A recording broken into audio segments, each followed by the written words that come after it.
esto. Ok, en algún momento del curso voy a pedirles que prendan la cámara para ver si conozco algunas de sus caras y de pronto los reconozco en algún momento. Aunque pues al final eso no importa porque digamos que no es obligatorio ni nada de esas cosas, ¿no? Pero como por si acaso para darle una cara a las voces y a los logos. Eh, Listos. Por segunda vez, por si acaso, como ya empezó la grabación, me están escuchando y están viendo mi pantalla. ¿Sí? ¿Todo bien? Sí, señor. Muchísimas gracias. Nosotros entonces hemos venido trabajando con esta forma de resolver las ecuaciones diferenciales ordinarias. Entonces hemos visto lo más, digamos, la primera parte fue como la formulación general del problema, que era en términos de, voy a aumentar un poquito la fuente, era formularlo en términos como de un problema lineal, donde las derivadas están escritas en términos de una función que puede depender explícitamente del tiempo o no, y el mismo vector de estado. Este y no era la coordenada, sino que era como un vector de estado, donde guardábamos, por ejemplo, la posición, la velocidad, etcétera, y ese número de variables, ya cuando formulamos el problema de manera vectorial, pues va a depender del grado inicial que tiene nuestra ecuación diferencial. Por ejemplo, cuando tenemos ecuaciones tipo segunda ley de Newton, tenemos ecuaciones de orden 2 y podemos transformar una ecuación de orden 2 en dos ecuaciones de orden 1 desde que la ecuación, digamos, sea lineal en sus derivadas. Eso lo hicimos la clase pasada, era importante poder ver que entonces todos esos problemas que vamos a trabajar se podían escribir de esa nueva manera. Y entonces vimos un primer método, así como la formulación básica, que era el método de Euler, que es básicamente utilizar la derivada forward para estimar esa primera derivada, ya sea vectorial, pues pongan una flechita, da lo mismo, o sea, pues en una sola dimensión. Y entonces la idea fundamental de este método, digamos que la parte importante es que todos los métodos están tratando de darnos a nosotros una expresión de este estilo, en donde nos dice cómo podemos pasar al tiempo siguiente a partir del tiempo actual. Esa es la diferencia del secreto entre todos los métodos de integración de estas ecuaciones diferenciales ordinarias. Y como nosotros estamos hablando de problemas de valor inicial, entonces podemos ir avanzando en el tiempo a partir de una condición inicial. Por eso es que los problemas de frontera son un poco más diferentes porque yo no solamente tengo una condición aquí de inicio, sino también una condición final. Entonces tengo que formular ese problema de una manera diferente y utilizar técnicas diferentes. Entonces aquí está la gran diferencia. El método de Euler pues es muy sencillo de implementar, pero entonces veíamos que a pesar de que era muy sencillo y que su error local pues era orden delta t al cuadrado, cuando hago muchos pasos pues el orden, si se acumula de forma normal, va a ser de orden delta t. Entonces básicamente como que para que me dé muy bien tengo que utilizar delta t muy pequeños. El método Euler tiene otros problemas de estabilidad y demás, y pues lo nombramos simplemente como por saber cómo es que se puede hablar. Luego hablamos un poquito de métodos de ejecuta. En estos métodos de ejecuta lo que se hace es partir este intervalo como en pedazos intermedios también, ¿sí o no? Entonces como que poníamos un pedacito de por acá y hacíamos una estimación, luego otro pedacito por acá y hacemos otra estimación, y como que íbamos aproximando la derivada por pequeños pedazos para que nos fuera dando como mejor. Entonces tenemos que calcular la función de derivadas muchas veces, comparativamente con el de Euler, o sea, 4 veces, digamos, en un intervalo, mientras que el de Euler lo hace una vez, pero nos daba muchísimo mejor. De hecho, nos daba de orden del tateal a 4 localmente o del tateal al cubo globalmente.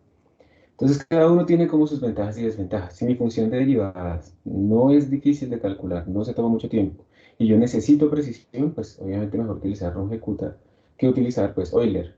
En general siempre es mejor utilizar Runge-Kutta que utilizar Euler. Pero pues no nos vamos a poner a implementar Runge-Kutta ni nada de esas cosas, sino que vamos a pasar directamente a utilizar SciPy, que nos resuelve este tipo de ecuaciones diferenciales ordinarias con el método Solve-IVP. Y ahí tenemos varios métodos, también veíamos, porque es que hay métodos adaptados también a diferentes condiciones. Hay métodos adaptativos cuando la escala de tiempo cambia en la evolución, cuando digamos todo va normal y de repente se recibe como un golpe y ya, no más. Entonces esos métodos también que requieren ese tipo de situaciones. Ay, perdón. Bueno, y cosas de ese estilo. Entonces, vimos la solución, cómo se comparaban las soluciones. Llegamos como a este punto, ¿no? En donde tenemos una ecuación diferencial. Ay, perdón, un momentico que tengo estornudo.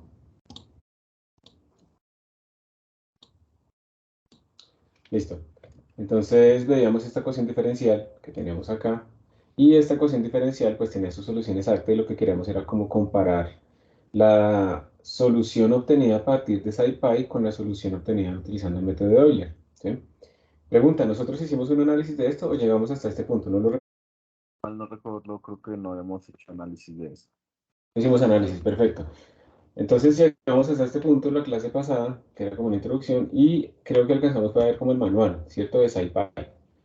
Entonces SciPy tiene todo un módulo de integration, se llama, y, integrate, y allá adentro tenemos para calcular las integrales, que ya lo hemos visto, que era el quad vectorial, para dobles integrales, triples integrales, para n dimensiones, con cuadraturas, etcétera, etcétera, con aproximación de Romberg y demás, pero también tenemos para integrar pues, funciones con los algoritmos típicos, pero además pues también está para integrar problemas de valor inicial, como los típicos de Solve IVP, que, ya vamos a ver el manual, puede, digamos, llamar a diferentes algoritmos, o explícitamente tenemos funciones para integrar, digamos, con ejecuta 2.3, ejecuta 4.5, etcétera, etcétera. Todo esto depende de la naturaleza de nuestra ecuación. Digamos que en física computacional y en métodos numéricos es muy importante que ustedes sepan cuál es el problema que tienen a la mano. Ustedes no están haciendo librerías generales para que funcione cualquier problema, sino que ustedes realmente están queriendo resolver un problema particular, y a veces es como importante encontrar un equilibrio entre eso general que yo quiero hacer con lo especializado que tengo que resolver. Porque entre más general en general, pues es más lento. Entre más particular, pues funciona en menos casos, pero es más específico, pronto más preciso y más rápido. Entonces uno tiene siempre que saber qué problema tiene a la mano. Y hay otra que vamos a ver después, que es el Solve BVP, que es el Boundary Value Problem, que es el que vamos a utilizar después para resolver problemas de valores en las fronteras. No estoy seguro si este hace método de shooting o qué hace, pero bueno, ahí miraremos el manual.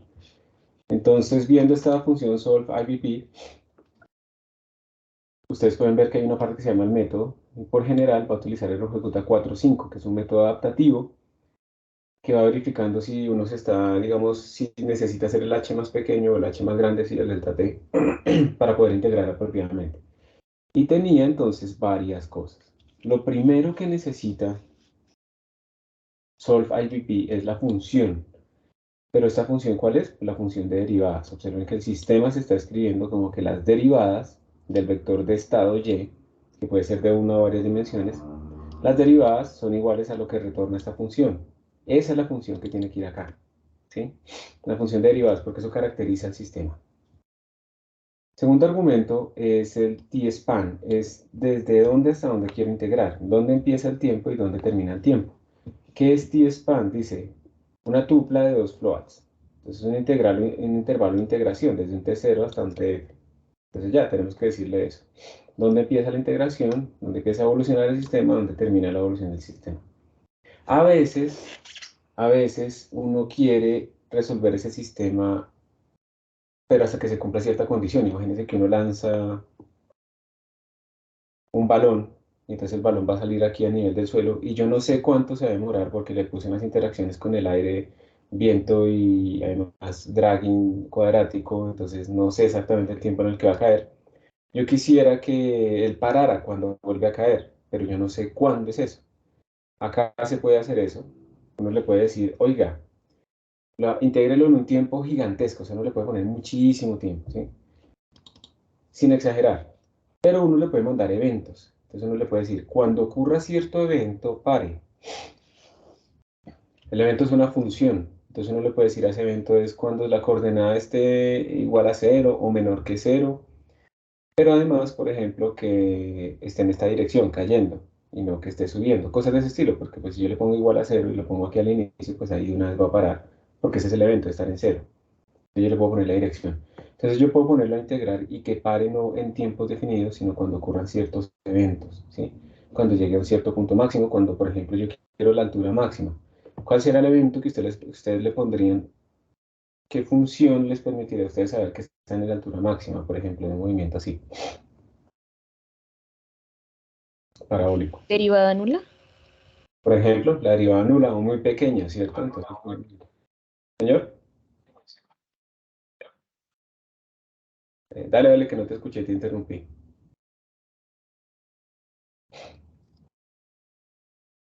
pero se fue como el sonido. Sí, exacto. Entonces le podemos decir cuando la derivada esté pequeña en cierto valor, entonces puede detenerse. Ahí hay que tener cuidado porque si no, digamos, utiliza pasos de tiempo que sean muy grandes, puede ser que si yo tengo, vamos a dibujarlo, si yo tengo mi parábola, no sé, si es una cosa así, pero los puntos que yo estoy manejando, pues es un delta t muy grande, entonces puede ser que yo salte así y va a ser difícil detectar la derivada nula, ¿cierto? Porque como que no pasé por ese sitio. Entonces ahí hay que jugar un poco con la discretización y demás, aunque acá en este método la discretización es automática. Él lo va a evaluar donde él quiera. Él lo único que va a hacer caso es que va a arrancar acá y va a terminar acá. Eso sí nos va a dar los valores en este punto, que son los iniciales, los conocemos, y en el tiempo final. Pero este método por defecto lo va a calcular él mismo internamente. Si ustedes quieren que les evalúe los tiempos específicamente, si ustedes quieren decirle, no, yo no quiero que usted lo haga en donde usted quiera, aunque le dé muy bien, quiero que lo haga en estos tiempos específicos, tienen que utilizar este argumento t y val. Estos los tiempos donde yo quiero que evalúe mi solución. Miren que por defecto vale known, o sea, por defecto no hay que enviárselo, por defecto lo evalúa automáticamente donde él quiere. Pero si ustedes quieren obligarlo porque quieren ver el comportamiento en todo instante, bueno, en todo instante no se puede, ¿no? Pero en ciertos instantes específicos o algo así, no tiene que estar igualmente espaciados ni nada de eso. Pero si necesitan eso, entonces se lo envían. Eso es una lista, el t-eval. Entonces esa lista está por acá abajo de la descripción. El t-eval es un array like, es como una lista, un array de NumPy, donde le decimos los tiempos a los cuales él va a guardar la solución que se calculó. Y debe estar ordenado y además debe estar dentro del t-span. Obviamente yo no le puedo decir, usted va a integrar de 0 a 1 y guárdeme los valores entre 1 y 20. ¿Sí? Entonces tiene que estar dentro de ese intervalo. Los eventos, como les decía, entonces el evento, digamos, para la altura máxima sería, por ejemplo, que la derivada sea cero, la velocidad en ese punto sea cero o pequeña. Entonces, esto es una función, uno le manda una función y él lo que va a buscar es cuando esa función se anula. Entonces hay que pensar el problema así, yo quiero que esto sea nulo o cosas de ese estilo, o cuándo voy a retornar nulo o cero. Entonces hay que escribirlo digamos, en esa forma. Terminal ya vamos a ver, pero terminal quiere decir entonces que sí, que se va a morir ahí cuando ocurra esa condición, o si no, digamos, eso es lo que se asume, y la dirección es para, como les decía, cuando uno, por ejemplo, está haciendo esto de caer, que no sea solamente que valga algo, sino que vaya en cierta dirección hacia abajo o hacia arriba, por ejemplo. Eh, También uno le puede decir si la función pon está vectorizada o no está vectorizada. Esto yo no sé qué valor tiene por defecto. Vectorized es false. Por defecto él asume que no está vectorizada, como eso que hacemos en un NumPy. Señor, Tengo una pregunta, profe. dale. En la parte de evento, en el caso de que usted quiera evaluar, en el caso de que la derivada de y respecto a t sea cero, solo pone dy slash dt, ya, No, o recuerda que y es un vector de estado. Entonces, digamos, tú lo que tienes es esto. Mira, recuerda, siempre sale un color que no se ve. Y realmente es un vector de estado, ¿listo? Entonces mantiene como dos componentes, digamos la componente z y la componente b sub z, ¿listo? Eso es lo que tenemos. Entonces tú lo que harías es que tu función recibe ese vector de estado y lo que verifica es if np.norm de b sub z es menor o igual que cierta DPS, cierta precisión, entonces tú retornarías que se cumplió el evento. Pero entonces, ¿cómo sacas b sub z? B sub z lo puedes escribir como y de 1, ¿listo? De ahí un 1. ¿Sí? ¿Queda claro? sí, señor. Buena pregunta.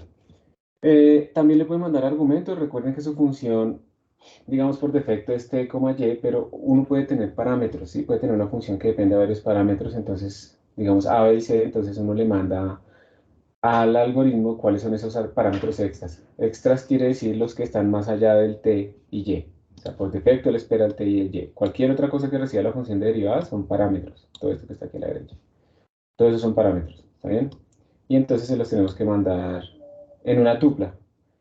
¿Alguien me recuerda cómo escribe uno una tupla?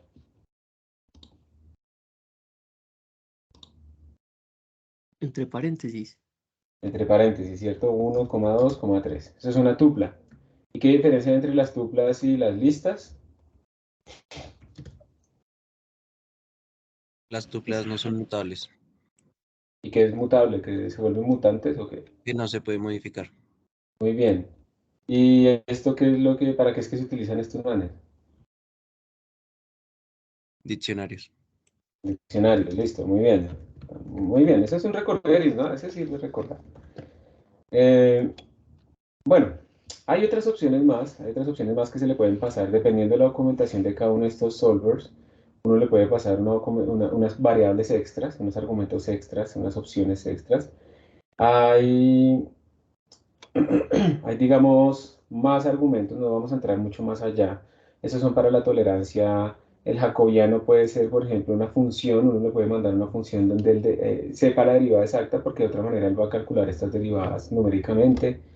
Si yo veo que hay como mucha sensibilidad, entonces yo puedo hacerlo analíticamente si lo logro hacer y mandarle a Jacobiano para que haga esas derivadas parciales entre la función, la componente yésima de la función y la componente j décima del estado, ¿sí? Entonces se arma una matriz, pero el resto lo va a calcular numéricamente. Y bueno, hay muchas más cosas que vienen detrás. Y lo que retorna va a ser lo siguiente. Él va a retornar algo llamado, como lo vamos a llamar nosotros, solución. ¿Listo?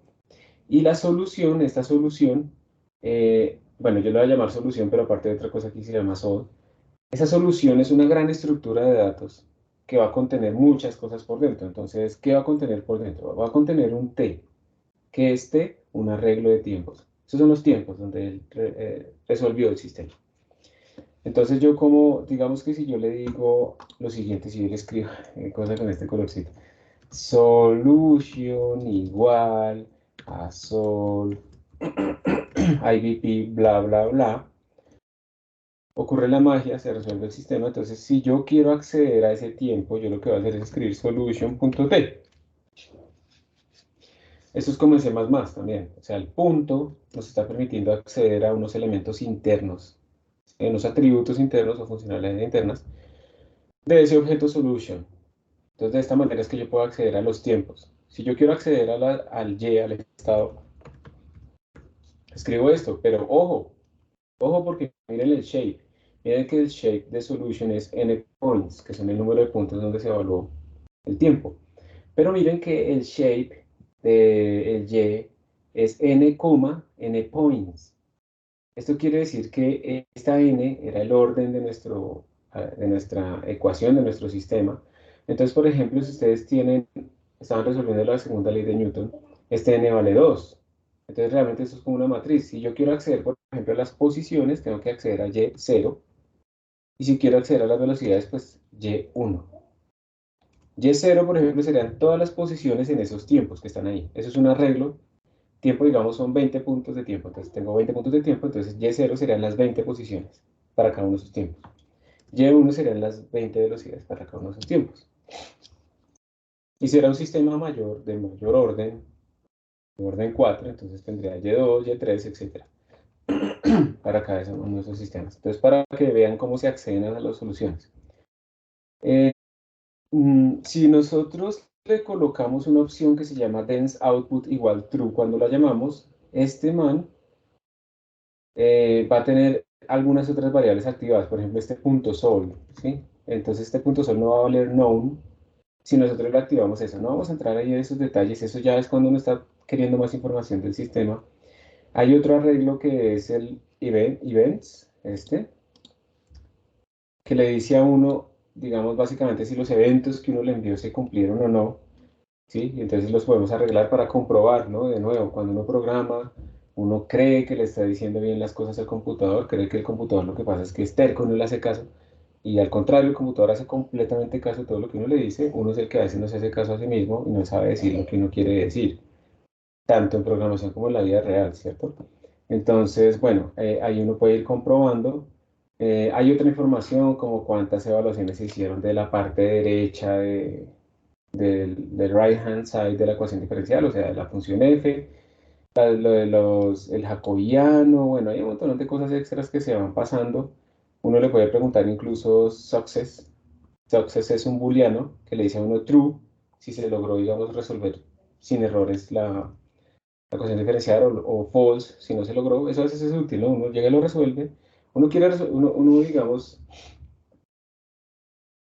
la solución de la ecuación diferencial hace parte de un problema mucho más grande. Uno está haciendo un estudio paramétrico. ¿Cómo depende la solución final de cierto parámetro que uno le mete a la ecuación diferencial? Entonces uno lo que quisiera es ir variando ese parámetro, y por cada valor de parámetro resolver la ecuación diferencial.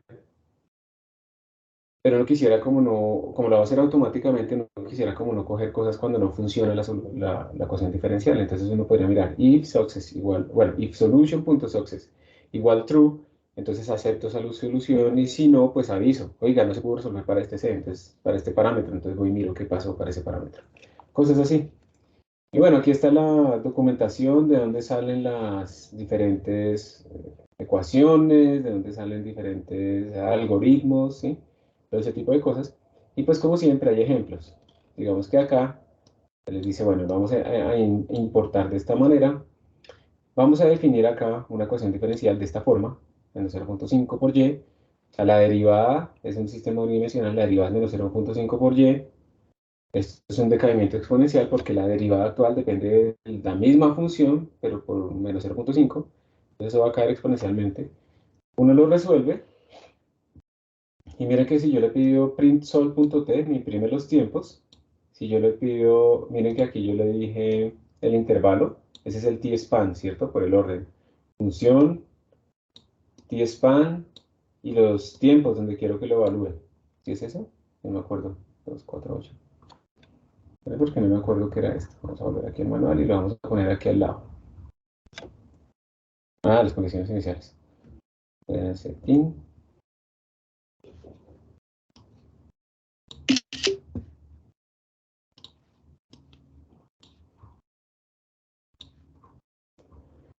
Es que se lo está mandando acá. Espérense a ver. Dice, le estoy mandando la función fon es exponential decay. El tspan es 0,10. Y sub 0, 2, 4 y 0. Ah, miren, sí. Esto es una cosa interesante. Es que a veces a mí me parece que los ejemplos saltan de una vez a cosas más chéveres, pero uno a veces cuando está leyendo la primera vez manual se confunde mucho. Miren que Y sub 0 lo mandaron con 2, 4 y 0. ¿Qué creen ustedes que quiere decir mandarle varias condiciones iniciales? Soluciona primero para 2, después para 4 y después para 8. Muy bien, exactamente. Entonces él internamente va a resolver la ecuación diferencial para una condición inicial igual a Y sub 0 igual a 2 y la resuelve. Brum. Luego para Y sub 0 igual a 4 la resuelve y así sucesivamente. Entonces por eso, cuando se escribe aquí print_sol.y, observen que le sale un vector de solución para 2, un vector de solución para 4 y un vector de solución para 8. Entonces ahí ustedes pueden también experimentar con varias condiciones iniciales. ¿Con qué método habrá resuelto todo esto? Pues con el ejecuta 4, 5, etc.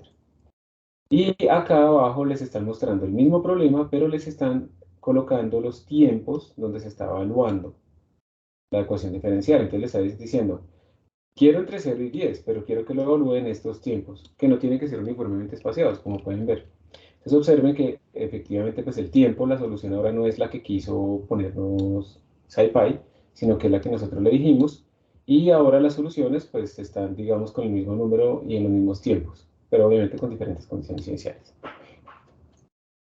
Podríamos decir básicamente que es muy robusta, o sea, y es muy versátil, la podemos adaptar a muchos casos. Esto es un cañón que se está simulando, pues el movimiento parabólico, supongo, no, ni tanto, ¿no? Porque miren que, a ver, esta será la función de derivadas, vamos a tratar de interpretar. Aquí dice que la derivada de la primera componente es la segunda componente, la velocidad. O sea que aquí estamos modelando el sistema como z y b sub z. Entonces, derivada de la primera componente, la segunda componente. Y derivada de la segunda componente le pusieron menos 0.5. O sea que es constante, o sea que eso es como podríamos pensar que es un menos mg. Tenemos el menos hacia abajo, tenemos cierta masa y está multiplicado por g. ¿Listo? Entonces, es un movimiento parabólico básicamente porque la segunda derivada, la derivada de la velocidad, es constante. Miren que se definió una función heat ground en la que estamos retornando y de 0. Recuerden que se supone que el evento se cumplió cuando lo que eso retorna vale 0. Entonces aquí si estamos retornando y sub 0, lo que estamos diciendo es cuando la posición, que es y sub 0, recibe todo nuestro y, ¿no? Cuando la posición sea 0, entonces ocurrió el evento. A mí no me gusta mucho esto porque estamos comparando literalmente y sub 0 con 0, y esa probabilidad de que eso ocurra es muy baja, ¿sí? Entonces uno lo que puede hacer es ponerle como una precisión aquí adentro, ¿sí? Para decir, listo, ahí se cumplió que vale 0. Entonces, o sea, podemos poner un if. Lo que podemos decir es if, vamos a escribirlo. Lo que yo escribiría es, ay, otra vez con este colorcito. If, pues np.apps, es de una sola dimensión en este caso, el y sub 0, es menor que, no sé, 1.0 menos 3, para que no utilicen power y toda esa vaina, así se puede escribir el número directamente. Entonces aquí podemos ponerle inmediatamente return 0. ¿Está bien? Y de esa manera no estamos como dependiendo realmente de que valga exactamente 0, sino que estamos como haciendo un ancho pequeño alrededor del 0. Le estamos diciendo, digamos que cuando ustedes definen cosas en Python, esos son objetos, y esos objetos ustedes les pueden crear atributos, no solamente los atributos que definieron por defecto, sino que les pueden añadir atributos. Aquí estamos añadiéndole a la función hitGround, le estamos añadiendo un atributo que es esto, que se llama terminal. Y le vamos a decir que terminal es true. En la documentación que acabamos de ver más arriba, aunque yo no entré, decía que si la función tenía un atributo llamado terminal, y ese atributo valía true, quería decir entonces que la evolución debía terminar cuando se cumpliera ese evento. Porque la otra es que yo puedo preguntarle por eventos, pero simplemente porque me interesa conocer ciertos eventos, más no quiero que termine la evolución ahí. En este caso, como le pusieron, le colocaron ahí, terminal igual true, va a terminar la evolución ahí. Y además, lo que les decía, le estamos colocando la dirección. La dirección quiere decir como el signo de la derivada. Entonces, si va hacia abajo, el signo de la derivada es negativo, y entonces ahí vamos a decirle que es true. No queremos que cuando vaya hacia arriba y su posición valga 0, porque eso depende también del sistema, ¿no? Y como lo pusimos en las condiciones iniciales, que se detenga ahí, no. Queremos cuando vaya hacia abajo. Y ahora sí vamos a resolver. Le mandamos el cañón, le mandamos el tiempo inicial y final. La idea es que el final incluya el caso en el que habría cruzado el evento, pero no va a resolver hasta allá. Le mandamos las dos condiciones iniciales, ¿es esto? Dos condiciones iniciales. Y como evento le vamos a mandar la función hitGround. ¿Listo? Entonces miren que acá ya lo resolvió. Estamos pidiendo que nos imprima cuándo ocurrieron los eventos. Él nos está diciendo que el tiempo en el que ocurrió el evento fue 40. Y le pedimos los tiempos de solución. Entonces observen que el tiempo de solución es esto, llegó hasta 40. Y si le pusiéramos a imprimir, aquí no lo hicieron, si le pusiéramos a imprimir la posición, pues claramente la posición va a estar siempre positiva. Entonces miren que antes de llegar al tiempo 100 se cumplió el evento y ahí se detuvo.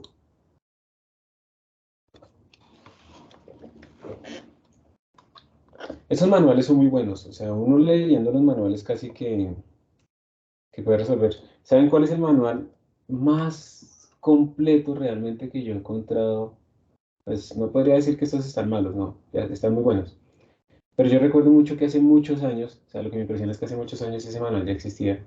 El manual más completo que yo he encontrado de cosas así como computacionales en ese tiempo fue el de matemática, o sea, era impresionante, yo no tenía ni idea de matemática, pero a punta de manual uno podía hacer lo que quisiera, matemática era muy poderosa en eso. Ahora, la otra cosa es que uno hiciera las cosas bien, ¿no? Porque una cosa es poder leer el manual y adaptar una solución, copiar y pegar y ya, y otra cosa es programar apropiadamente. Por ejemplo, en ese tiempo tuvimos que resolver el flujo de aire a través de una ala de Joukowski, y lo hicimos en matemática, que porque era fácil y eran 5 líneas y ya, fue buenísimo. Y eso se demoraba horas resolviéndolo. Y bueno, teníamos que hacer una exploración, teníamos que entregar eso rápido, entonces al final yo lo implementé fue en C en ese momento, porque en ese momento lo que sabía era C++, pero realmente era C con clases. y eso se demoraba segundos. Entonces uno ahí, uy, no, es que matemática era lento. No, no necesariamente es eso. Tal vez el lento soy yo, tal vez es que yo no sé usar matemática, entonces no estoy sacándole el jugo. Y ustedes tal vez ya se han dado cuenta, ¿cierto? Que nosotros sabemos Python, pero somos muy obsesionados todavía con, pues no obsesionados, o sea, hacemos lo que nos enseñaron, que es utilizar listas por todo lado, listas, y nuestros códigos no son tan rápidos. Entonces, ¿es que Python es lento? No, es que me faltaba de pronto entrenar más, utilizar NumPy. Por lo menos yo hablo de mi experiencia, ¿sí? No, no sé ustedes. Bueno, ¿alguna pregunta hasta este punto? Yo tenía una duda. Es que en el ejemplo anterior podíamos diferenciar entre, oiga, quiero que con estos valores iniciales 2, 4 y 6, calcule cómo evalúe cómo evoluciona la ecuación en esas tres condiciones distintas. ¿Cómo lo diferencio a que, no, y es vector? Entonces, por las tres coordenadas y estas son tus tres condiciones iniciales. Espera que se me perdió un poco la última parte que dijiste. Entonces, la primera parte queda claro cómo podemos ver la solución para las diferentes condiciones iniciales. Y en este segundo ejemplo no queda claro eso. ¿Sí? ¿Esa es la pregunta? En el segundo ejemplo es que cómo puedo hacer que la máquina reconozca que las condiciones iniciales que le están mandando es para que Y sea un vector con esas tres condiciones iniciales. En este segundo ejemplo, ¿sí?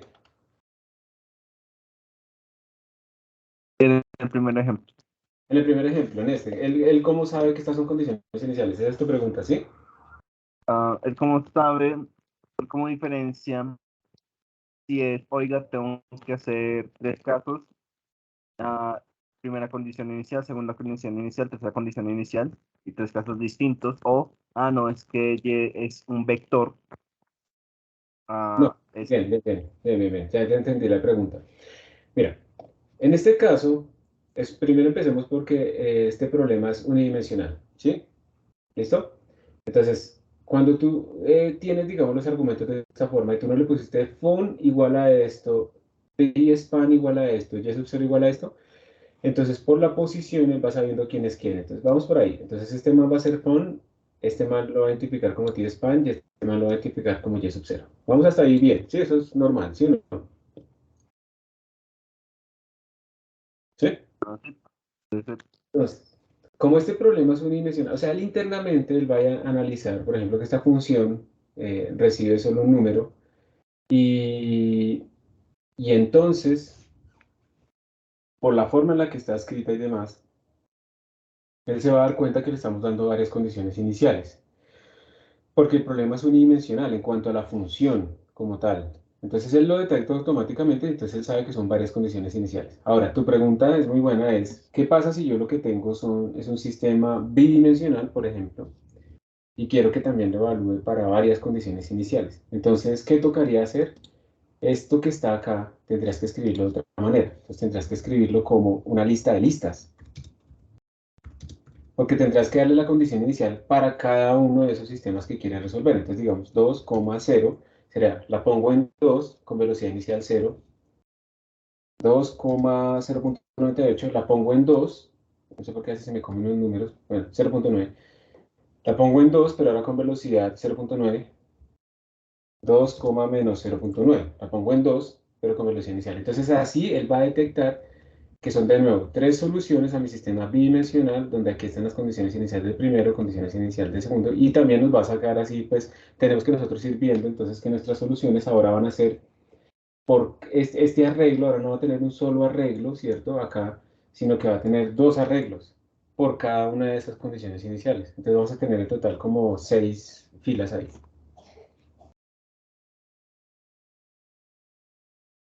ya veo. Entonces, y solo por curiosidad, por ejemplo, si le mando vector, perdón, array de un array de 2,0, o sea, si solamente dejo O sea, si en vez de mandarle una lista le mandas un array del mismo shape, ¿sí? De la misma distribución, ¿sí? o sea, por ejemplo, en el array que usted tiene escrito, si eliminas la segunda y tercera.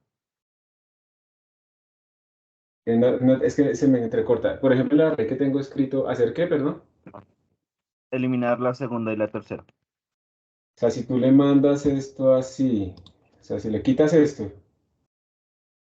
y le mandas así, Sí. yo realmente creo que no habría problema, pero tocaría probarlo, ¿sí?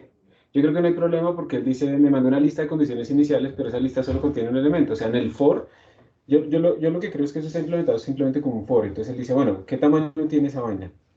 Y va a ser un for por ese tamaño. Entonces en este for solamente le va a salir iter solamente por una fila y ya está. Entonces no creo que haya problema.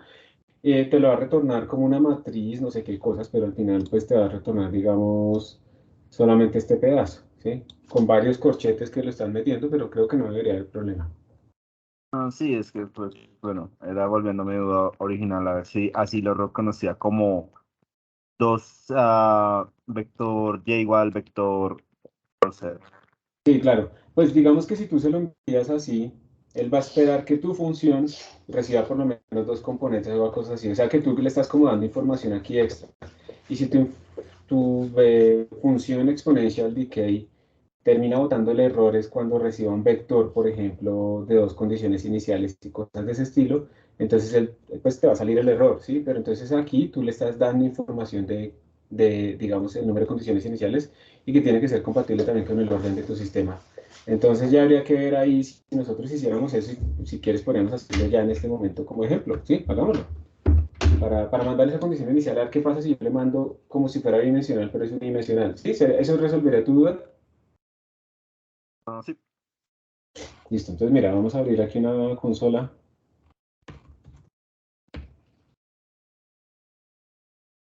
Voy a abrir un IPython acá. Espero que ahí lo puedan ver bien. Voy a copiar y pegar. Habilidad fundamental de programador. ¿Alguien sabe qué es GitHub Copilot?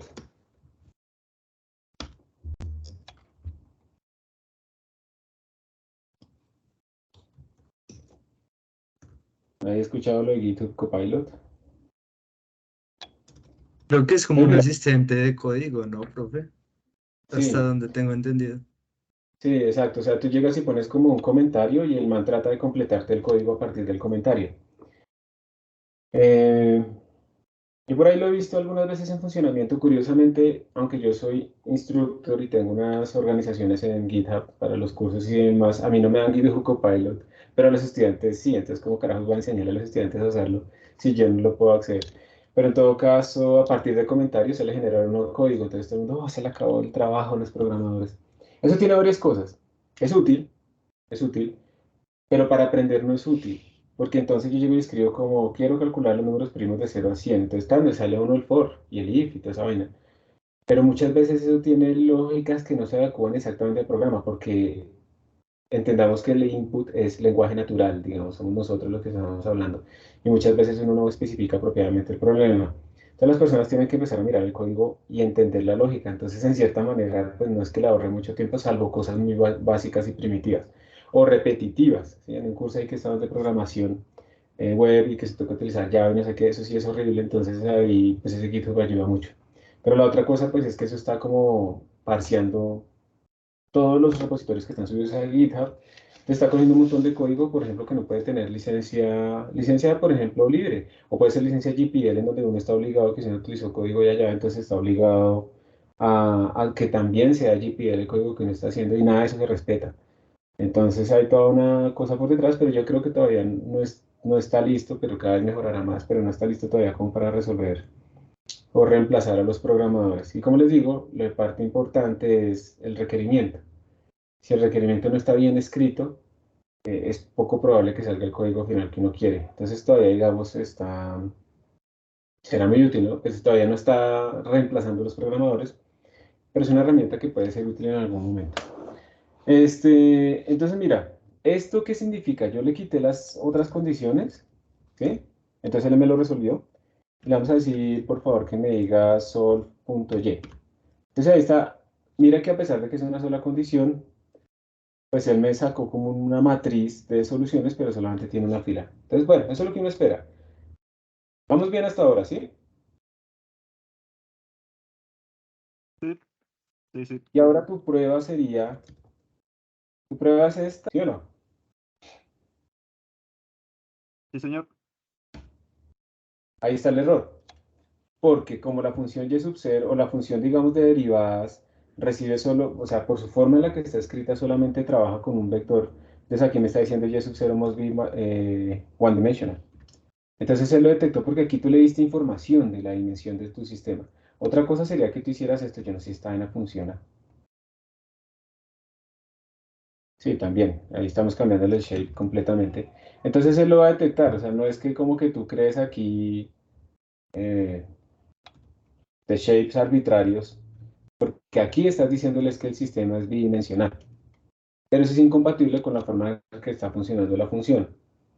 Y entonces podrías de pronto vectorizarle, de pronto funcione, pero ya es un rollo, ¿no? Entonces estamos tratando como de adaptar la API a lo que estamos pensando nosotros. Entonces él te lo va a detectar, al menos en este caso. ¿Listo?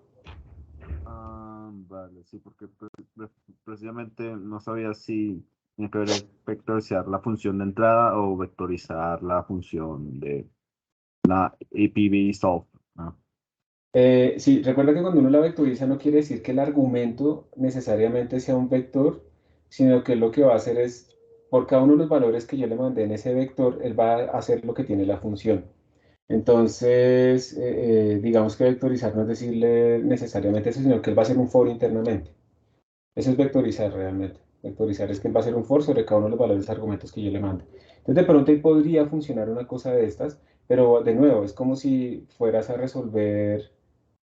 Pues yo no sé si realmente al final lo aplique, porque es que cuando él va a resolver el sistema como tal, él va a estar llamando a la función con estos dos argumentos, no va a ser un for sobre esos argumentos, sino con esos dos, porque por eso lo especificamos de esta manera. Entonces creo que es muy incompatible lo que estamos mandándole con lo que estamos también mandándole en la función exponencial de que y por eso no funciona. ¿Listo? Señor. Bueno, muchas gracias por la pregunta. Entonces, bueno, esto fue una discusión larga sobre esta función solve IVP. Y pues, por ejemplo, acá ustedes tienen un sistema que es el de la octa Volterra. Y el sistema de la octa Volterra entonces recibe el t. Aquí llamaron al estado z. Z realmente tiene dos dimensiones. Como pueden ver aquí lo que hicimos fue extraerle como para que queden los nombres fáciles. X, y igual a z. Entonces z sub 0 es x, z sub 1 es y. Y tiene unos parámetros extras. Ese es el sistema de la octa Volterra. Este sistema se utiliza para la dinámica de poblaciones. Entonces, si lo queremos resolver, llamamos a Solve IVP, le mandamos la octa Volterra, le decimos entre qué tiempo y qué tiempo, le decimos las condiciones iniciales. ¿Estos son dos condiciones iniciales o es una condición inicial? Una. Es una, ¿cierto? Es una condición inicial. Como el sistema es bidimensional, esta será la condición inicial para X y esta será la condición inicial para Y. ¿Sí? Por la forma de nuestro sistema. Y la otra, observen acá, miren, esto también ayuda para que veamos que los sistemas bidimensionales, pues al ser bidimensional la función de derivadas es un vector. Debe retornar un vector. Entonces miren que aquí no se está retornando un numerito, sino un vector. Eso también da información sobre el shape del sistema. Entonces miren que se manda una lista en donde tenemos una primera componente y una segunda componente. ¿Sí? Una lista de las derivadas. Este args, ¿para qué se mandó? ¿Por qué se metió esto acá? Yo supondría que para decirle a la función solve que esas no son variables dinámicas, sino que son más bien parámetros. Muy bien, estos parámetros, ¿cierto? A, B, C y D, ¿sí o no? ¿Qué es esto que está aquí arriba? Muy bien. Y ya, entonces esto ahí nos resuelve y al final pintamos, aquí está la dinámica de población. Esto se utiliza mucho, por ejemplo, cuando tengo dos poblaciones interactuantes, un montón de zorros y un montón de conejos. Entonces, cuando, digamos, aumenta la población de zorros, digamos, bueno, de conejos, cuando aumenta la población de conejos, entonces empieza a aumentar la población de zorros, ¿sí? Pues porque hay mucho alimento. Pero entonces, como hay tantos zorros, empiezan a comer demasiado los conejos, entonces la población de conejos disminuye un montón. Y como empieza a escasear la comida, pues también empieza a bajar la población de zorros. Pero como empieza a bajar la población de zorros, entonces los conejos empiezan a aumentar de nuevo otra vez, pero entonces lo empiezan a comer y empieza a generarse pues esa dinámica oscilatoria, no armónica, pero sí oscilatoria entre estas dos poblaciones bajo este modelo. Bueno, después de esta súper larguísima introducción, no sé si tienen más preguntas, por favor háganlas ya mismo. Aquí no hay nada. ¿Hay alguna otra pregunta sobre el Solve? ¿Ninguna? Listo. Entonces, vamos a volver a trabajar, ¿cierto? Entonces vamos a tratar de entender ahora sí todo esto, pero yo creo que ya debe ser fácil. Esta función nos dice las derivadas. ¿Las derivadas cuáles son? Miren, 4, esto es un sistema unidimensional, entonces 4 por la exponencial de 0.8t menos 0.5 por y. Entonces miren que este man está retornando la derivada en su sistema de una dimensión, porque miren que estamos retornando un número, no un vector. La función teórica, la solución teórica, pues aquí la tengo, y sub teórico, aquí está, que fue la que me dieron. Y ahí tenemos una función llamada resolver sistema que recibe como el tiempo inicial, el tiempo final, la condición inicial y el delta t. ¿Por qué? Porque yo lo que quiero es que acá mi solución, pues obviamente yo le voy a mandar la derivada, le voy a mandar el t-span, le voy a mandar la condición inicial y le voy a decir que quiero que evalúe los tiempos en este caso. Recuerden, cuando yo le mando el t-eval, eso no es obligatorio, pero si yo se lo envío, estoy obligando a que me evalúe los tiempos en este intervalo. Entonces voy a ir desde t sub 0 hasta t sub 0 más delta t, entonces voy a incluir t sub f, perdón, dije t sub 0 y t sub f, en pasos de delta t. Eso es lo que hace la función range. Aquí voy a imprimir estas soluciones, pues, esto es como para ver la solución ahorita, la solución.t, solución.y. Luego voy a hacer la solución por medio de Euler. Entonces el tiempo para Euler va a ser este digamos, intervalo. La solución de Euler, pues empezamos todo en 0, le ponemos la condición inicial y luego hacemos un for. Donde en el for, pues vamos a decirle, el valor en el tiempo siguiente, ¿sí? El valor en el tiempo siguiente va a ser igual al valor actual más delta t por la derivada en este tiempo y en este valor, que es exactamente el algoritmo de Euler, ¿sí? El valor en el tiempo siguiente, señor. Perdón un momentico. Bueno, disculpen ya. Espero que haya descansado un poquito en estos minutos. ¿Me escuchan y no? Sí. ¿Están por ahí?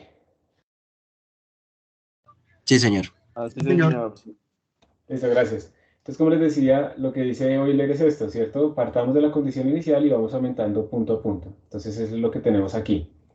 El siguiente tiempo es igual al tiempo actual más delta t por las derivadas. Entonces, ahí tenemos las dos soluciones. Eso simplemente es para comparar. Vamos a dibujar, ya les explico una cosa, aquí la dibuja, y vamos a hacer una sola gráfica, donde vamos primero a colocar la solución de SciPy. Entonces colocamos sol.t para el tiempo y sol.y sub 0 para la posición. Le vamos a poner asteriscos y le vamos a colocar este label para que se conozca. Vamos a pintar también la teórica con muchos más puntos. Le vamos a poner como línea la teórica y la vamos a llamar theoretical. Y vamos a poner también la solución de Euler, que es pues el tiempo de Euler y los y de Euler. Y le vamos a poner pues con squares y con línea. Tenemos que quitarle esto. Y lo vamos a llamar Euler. Vamos a activar la leyenda. Y aquí pues estoy imprimiendo simplemente las diferencias. Entonces vamos a empezar a jugar un poquito con esta solución, ¿sí? Vamos a ponerle desde 0 hasta 4. La condición inicial es 2.0 y miren que el delta t es bastante grande. Entonces si yo ejecuto esta cosa, me va a salir toda esa información. Recuerden que estamos imprimiendo la solución, solución.t, solución.y.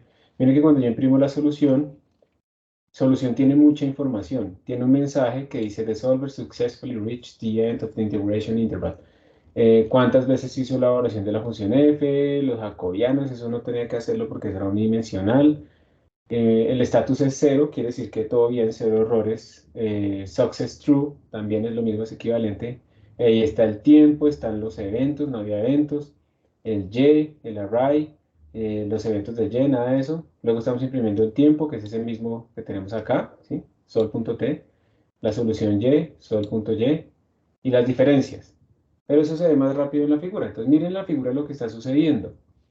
Miren en la figura que tenemos la solución teórica es la café.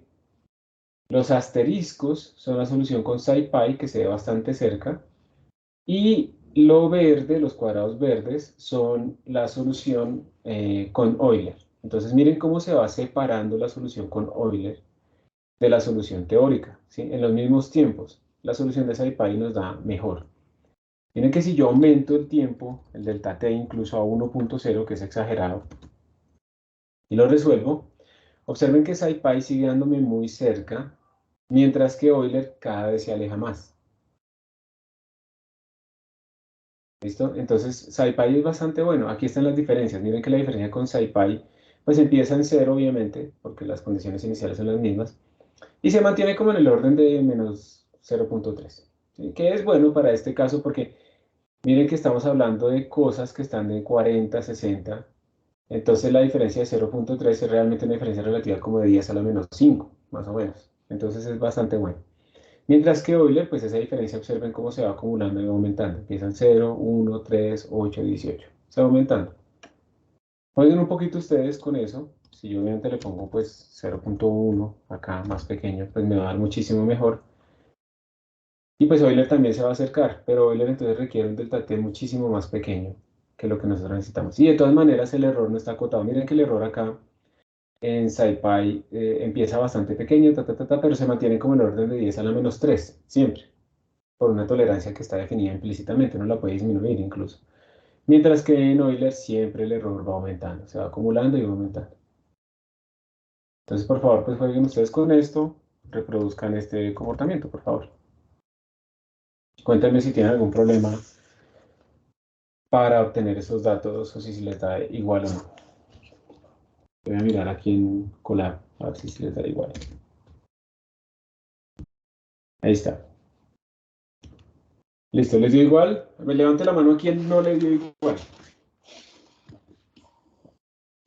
¿O tuvo algún problema? Bueno, listo, aparentemente a todos les dio igual. ¿Preguntas o dudas en este caso? ¿Ninguna? Muy fácil. Listo. Una cosa importante es que yo estoy utilizando aquí otra librería para dibujar que se llama Seaborn. Seaborn está escrita sobre Matplotlib, pero está orientada como a mejorar las visualizaciones y también es muy útil en el caso cuando uno está haciendo como visualizaciones de muchos datos con pandas y en data science. Y tiene unas cosas chéveres como que se encarga un poco del contexto de nuestras gráficas. Entonces, con Seaborn, yo la estoy importando de esta manera. Yo la activo con esto. Entonces, miren que las figuras me salieron un poco diferentes. Pero además yo le puedo dar como un contexto. Entonces, a veces es muy cansón cuando uno está haciendo, digamos, una figura y la quiere mostrar en un artículo. Está como controlando los tamaños de las fuentes y eso, label por label y los ejes y no sé qué. Con Seaborn yo puedo que casi hacerlo automáticamente. Entonces yo aquí le puse el contexto como póster y entonces todo esto sale así grande, como uno quiera hacerlo, o digamos en un talk también existe este contexto. Entonces también sale relativamente grande, no tan grande, pero es como para una charla en donde uno no quiere que quede chiquitico. O sea, no hay cosa peor que alguien llegue en una charla y muestre una gráfica toda pixelada y que además no se le ven los ejes y los números y entonces uno no entiende de qué está hablando. Pero ya cuando uno va a imprimirlo como un paper, entonces uno le pone aquí context paper y entonces sale como uno lo imprimiría para un paper, ¿sí? Entonces él mismo está como escalando todo, arreglando todo automáticamente y le facilitan muchísimo, muchísimo la vida, ¿sí? Entonces, pues obviamente yo lo voy a dejar aquí en póster, porque es lo que me interesa ahorita. Y pues obviamente si ustedes van a ver a Seaborn, no es la única, vamos a ir aprendiendo algunas otras librerías de visualización. Plotly es otra que quiero que aprendamos, porque es además interactiva. Entonces miren que Seaborn está, digamos, puede producir unas gráficas realmente bonitas. Entonces, digamos que si vamos a la galería, estas son las gráficas que ustedes pueden obtener con Seaborn. De hecho, esta es la que estoy utilizando ahorita para hacer una matriz de correlación, precisamente como esta más o menos que tengo aquí abajo, un heatmap de ese estilo, con lo de las copias que encontré. Yo no me atreví a hacer eso ahorita en el parcial de ustedes, pero sí lo voy a pasar en un fin de semana de estos que tengan tiempo. Porque en programación, pues, digamos que virtualmente uno sabe que los chinos copian, pero es que una vaina muy descarada, o sea, como medio curso copiando el mismo código. Un tercio del curso copió un código y otro tercio copió otro código, pero idénticos, con errores iguales y toda la cosa. Entonces, pues tocó hacer, hay una vaina maluca, gastarme todo el fin de semana buscando cómo detectar cheating ahí y con dos algoritmos diferentes, como para no tener tantos pasos positivos y negativos. Y al final, pues el sistema me reporta a mí como un heatmap con los nombres en el eje vertical, los nombres en el eje horizontal y como esos códigos que tanto se relacionan y que tanta correlación tienen y demás. Y es fácil de usar, entonces ustedes pueden obtener pues como todo este tipo de cosas relativamente sencillo. Y recuerden, digamos que eso no solo es por tramar, pero eso es una parte importante también.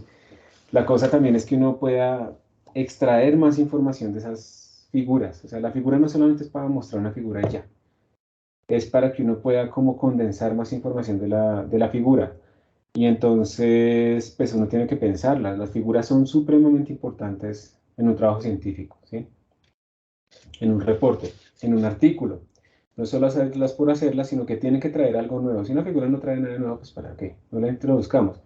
La figura me tiene que dar más información a mí, me puede permitir generar discusiones y generar más análisis de lo que yo tendría de solamente pues, decir algo o hablar de los datos.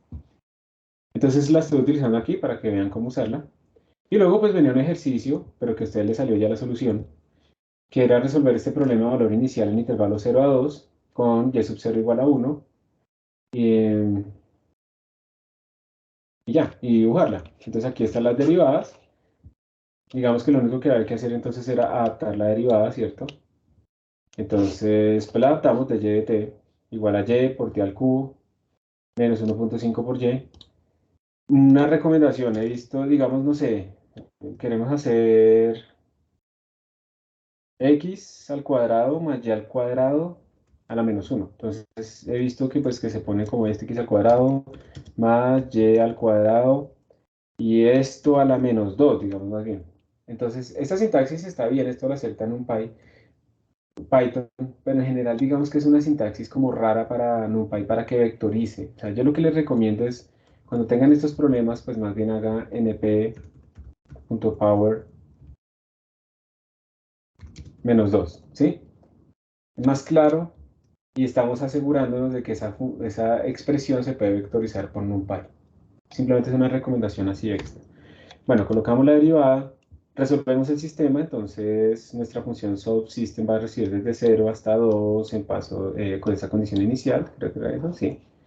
Le pusimos un delta t, estamos obligándolo a que nos ponga la evaluación en estos intervalos, y si no, pues él lo hace donde él quiere, y luego dibujamos. Y si ejecutamos esta celda, pin, ahí está la solución. Muy sencillo, muy facilito, esto simplemente lo hago para que no copien todo este montón de código, sino que vean que para resolver una ecuación diferencial, requiere poco código. Básicamente la derivada, la solución y ya está resuelta. ¿Sí? Son dos líneas realmente lo que tienen que hacer de modificaciones en los códigos. Y así es que se resuelven este tipo de situaciones. Entonces, ahora ustedes sí van, sí, aquí sí está para que ustedes lo hagan. Vamos a resolver la ecuación de dinámica de poblaciones típica, la ecuación logística. Quiero que vean una cosa de todas maneras en estos análisis. Antes de seguir, ¿les funcionó bien esta solución? ¿Sí o no?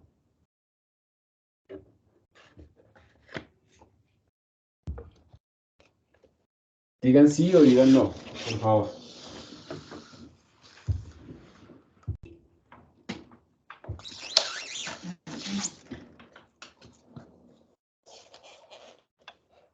Me sale un DT invalid syntax, entonces no estoy segura. ¿Así? ¿Podrías compartir tu pantalla para mirar a ver, por favor? Sí, sí.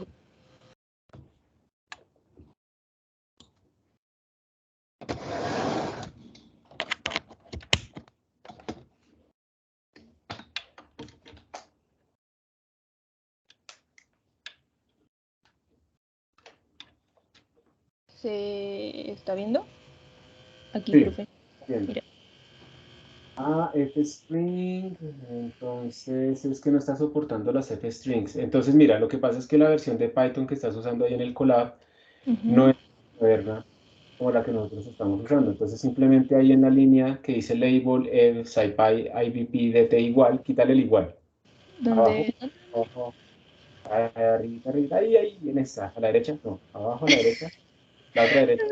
Ah, aquí. Esa, quítale el igual. Y ya. Ok. Listo. Listo ya. Gracias, profe. Listo. Es porque esa versión no soporta esa sintaxis del igual. Esa sintaxis del igual es chévere porque me pone dt igual y me pone el valor. Ok, listo. Mira que aquí me sale, mira que yo le puse dt igual y me sale dt igual a esto. Entonces, como para que no nos repita, ¿cierto?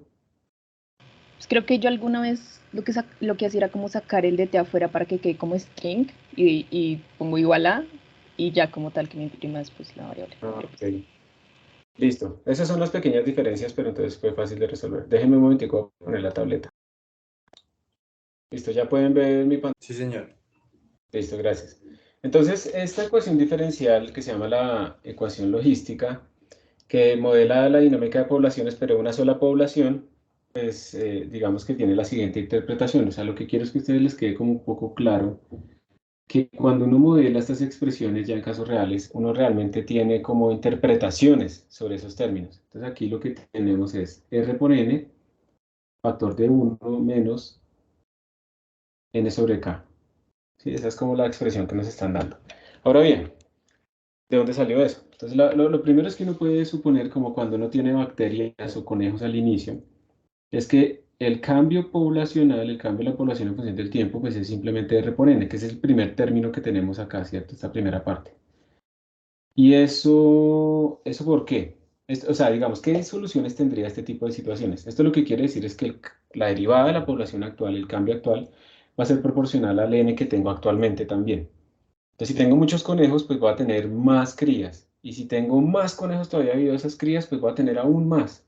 Entonces, si R es positivo, en este caso, pues uno va a tener soluciones que en este caso serán como una exponencial, ¿cierto? ¿Qué función es la que su derivada me da la misma función? Pues la exponencial. Entonces, cuando yo resuelva esto, me va a dar que n, en función del tiempo, me va a dar como un n sub 0, que es la población inicial, por e a la rt. Entonces, si R es positivo, si se favorece la reproducción de estos animales, o lo que sea, entonces pues esta vaina va a crecer exponencialmente. Eso sí R es positivo, ¿sí o no? Si R es 0, pues obviamente nos está diciendo que la derivada vale 0, que no cambia, entonces pues es obviamente una solución que es sin cambios. Esto es para R igual 0, eso casi no se ve. Y tenemos que si R es negativo, pues entonces esto está disminuyendo. Por alguna razón la población disminuye, entonces pues van a morir, ¿sí? Se va a acabar. Entonces digamos que esta es la dinámica de poblaciones típica que uno tendría, pero si nos concentramos en el caso en el que R es mayor que 0, esto explota exponencialmente y pues uno sabe que eso no es cierto. Llega un momento en que si esa población está distribuida en una región, pues hay tantos de ellos compitiendo por recursos, pues que entonces eso no va a poder seguir creciendo exponencialmente. O llega un depredador, o simplemente entre ellos la tasa de fertilidad pues empezó, como empezaron, bueno, se afectó y entonces no va a ser tan grande lo que sea. O sea, uno sabe que llega un momento en el que la población no simplemente va a crecer de forma exponencial, sino que va a haber una competencia entre ellos. Y de ahí es que viene ese otro término que tenemos en esta otra parte, que lo que dice es que esa competencia debe ser proporcional. Aquí en este caso sale el cuadrado, pues es como que con cuántos compito. Entonces, hay diferentes maneras de modelarlo. Esta es una forma sencilla de hacerlo. Simplemente va a ser, los n compite con los n, yo compito contra todos los demás. Y como yo no soy especial, pues todos compiten contra todos los demás. Entonces, al final todos tenemos como un término n cuadrado. Y está dominado pues por un término aquí que nos va a saturar más o menos cuánto es nuestra población máxima, en donde va a empezar esa competición. Entonces, por eso se le pone, primero que todo aquí se le pone un más, porque tener más favorece que crezca la población. Y lo segundo es que aquí se le pone este menos, porque tener aún más desfavorece el crecimiento. Entonces, esos signos son supremamente importantes, porque si yo le pusiera aquí un más, pues esto va a explotar todavía más rápido, ¿cierto? Porque dice que va a aumentar incluso si hay más y si hay competición, eso mejora la población y pues eso no tiene sentido. Entonces, cuando uno está haciendo estas modelaciones, tiene que tenerle mucho significado a esos parámetros y a esos signos, porque estamos hablando del signo de la derivada, básicamente, estamos viendo es el signo de esta derivada. Entonces, cuando le pongo el menos, quiere decir que yo tiendo a disminuirlo. Y entonces aquí estamos logrando como una competición entre esos dos términos, ¿no? El crecimiento entre más hay, más se reproduce, pero también el decrecimiento porque entre más hay, más competencia hay. Entonces esto idealmente tendría como que llegar a estabilizarse en un punto dado. Y ese punto dado pues de estabilización es cuando esta derivada pues vale 0, ¿no? Y cuando esa derivada vale 0, entonces tenemos R por N igual a 1 menos N sobre K. Y entonces o n vale 0, entonces no hay nada, se murió absolutamente todo el mundo. Y si suponemos que la población va a ser mayor que 0, entonces lo que tenemos es que n es igual a k. Cuando n llega a este valor, se estabiliza. Entonces esta es como nuestra población máxima. Y vamos a ver pues que esto produce como unas soluciones que se estabilizan en un valor que depende pues de SK. Pero todo esto es porque incluimos competencia. Y si hay otros factores de medio ambiente que se puedan incluir, que aumenten o que disminuyan, pues entonces se pueden meter acá. Y estos parámetros, PCR, este parámetro K, van a dominar pues estos valores finales. Esto está relacionado con K y esta pendiente de acá está relacionada con el R. Qué tan rápido va a crecer hacia ese punto de estabilización o no. Eso es una sigmoidal y bueno, tiene muchas cosas atrás, pero lo importante en este punto es que ustedes vean que es súper clave verificar estos signos y cuál es el significado en este tipo de situaciones. De hecho, ustedes van a tener que resolver en el siguiente workshop, van a tener que resolver el sistema de epidemias, el CIR, que es el modelo más sencillo de epidemias. No sé si alguno de ustedes lo conoce, de susceptibles, infectados y removidos. Y van a hacer algunas exploraciones de esos parámetros, ¿sí? Y entonces en ese caso uno tiene que cuando escribe esos parámetros uno tiene que identificar un poco el significado en esas ecuaciones porque ustedes van a tener que añadir un término extra a ese modelo, que es que por ejemplo las personas, como pasaba con el COVID, que las personas tienen que necesitar un refuerzo de su vacuna después de un tiempo porque la vacuna dejaba de ser efectiva o porque simplemente muta el virus. Entonces digamos que una persona removida, una persona que se curó, porque por lo menos es relativamente inmune, esa persona va a volver a infectarse después de un tiempo. Entonces, ¿cómo se introduce eso? ¿Sí? Y esos factores que uno se introduce ahí van a tener que ver con la tasa de vacunación, con la efectividad de la vacuna y cosas de ese estilo. Entonces uno va a ver que el número de infectados pues ya no se va a volver cero, sino que va a haber más. Y uno en ese tipo de ecuaciones diferenciales incluso uno podría empezar a meter eventos en donde uno le pueda decir, en cierto momento va a haber aislamiento. ¿Y qué significa aislamiento? Entonces hay un término, por ejemplo, que nos dice a nosotros cómo aumentan los infectados, que es de IDT. Eso tiene varias cosas, pero hay un término que es los infectados van a aumentar entre más encuentros haya entre los susceptibles y los infectados. Y esto está dominado, digamos, yo no recuerdo el nombre del parámetro, le vamos a poner un parámetro beta. Eso está dominado por ese factor. Entonces, si yo, por ejemplo, hago aislamiento preventivo, pues obviamente este beta disminuye porque la probabilidad de que se encuentren esos dos es menor, ¿cierto? ¿Qué efectos tiene eso? Si yo hiciera en un momento un aislamiento, y eso que estamos modelando de una forma discreta, perdón, continua, utilizando derivadas continuas. Si hiciéramos esto por agentes, sería aún mejor porque podríamos efectivamente ver el efecto de aislamiento físico como tal en unas zonas y ver cómo cambian esos parámetros. El canal Tree Brown One Blue hizo una modelación con agentes de ese espectro, les recomiendo que lo miren. Pero entonces todo esto tiene significado si uno puede empezar a estudiar estos fenómenos de evolución y hacer predicciones de muertes, ¿no? De todas maneras, para mí era increíble, por ejemplo, discusiones que había incluso con profesores después de, ya finalizando la pandemia, digamos que no se ha finalizado, pero los grandes picos, en donde todavía no entendían, digamos, que por qué aislamiento, que entonces Big Pharma y que Bill Gates y que no sé qué, y todas esas conspiraciones que a veces entienden pues algunas personas especiales, pero que no quiere decir que estén en lo correcto.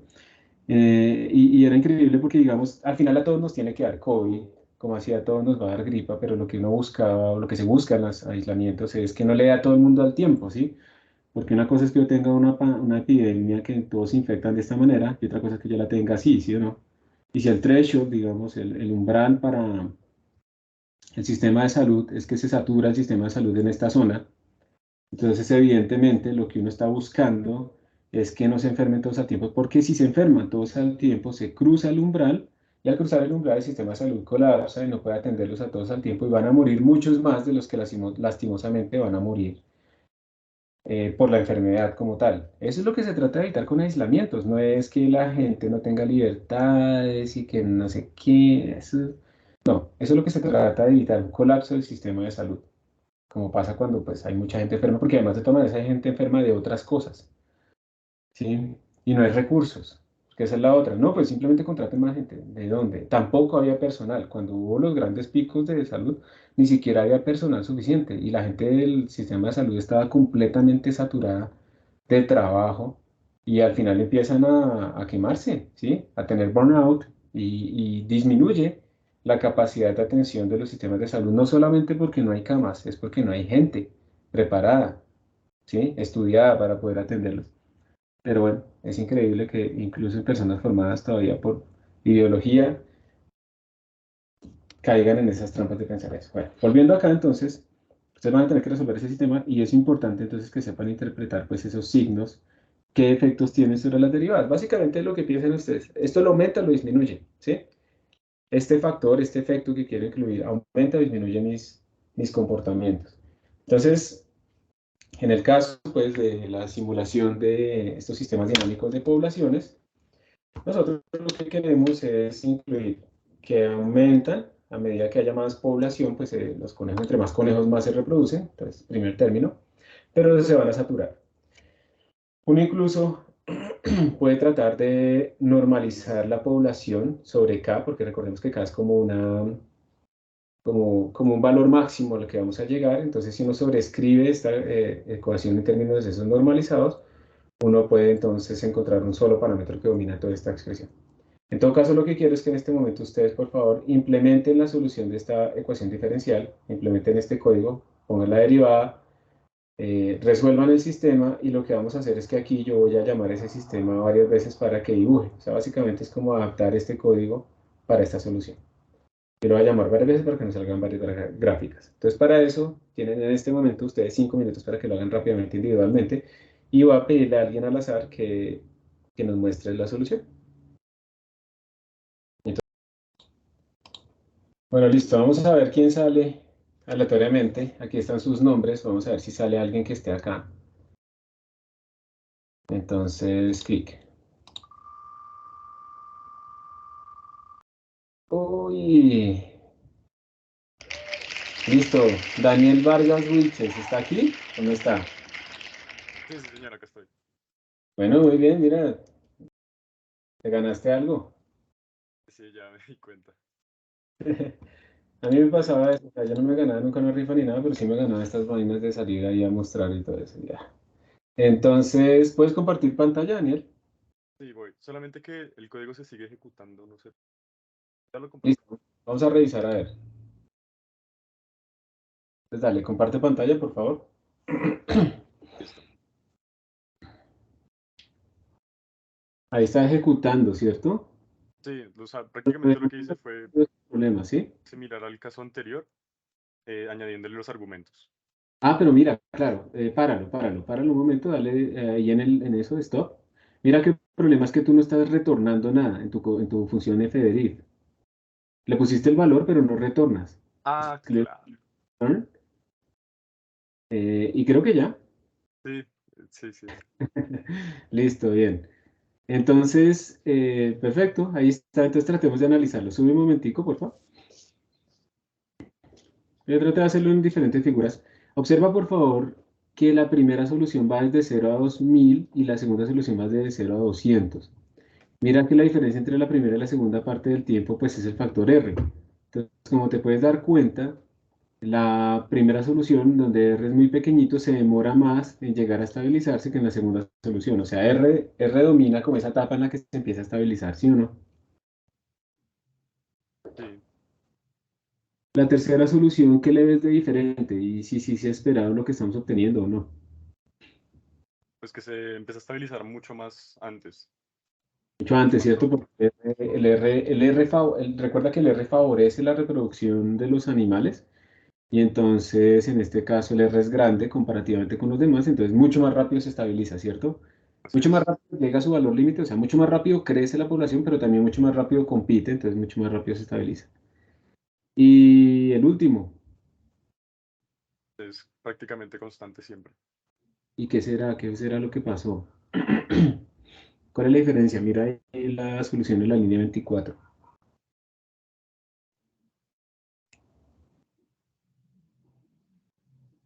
El K es bien pequeño. El K es bien pequeño, o sea, mira que aunque el R es menor que 1 y es menor que el caso anterior, como que no hubo una dinámica de crecimiento y eso también implica que K también afecta. O sea, si yo empiezo con un número muy pequeño, aunque el R sea relativamente grande, si mi K es pequeño, entonces probablemente no tengo suficiente capacidad de reproducción. Ponle por favor en la línea 24, ponle 1.1 al R y se mantiene. ¿Sí ves? Entonces el problema no es que R sea menor que 1, mayor que 1 en ese caso, El problema es que K no es suficientemente grande como para que haya suficiente reproducción. Entonces simplemente se mantienen ahí los tres y ya está. O sea, aquí no es Targaryen, ¿no? Entonces no se van a poder reproducir entre ellos, o todos son machos o todos son hembras y ya. Entonces da lo mismo.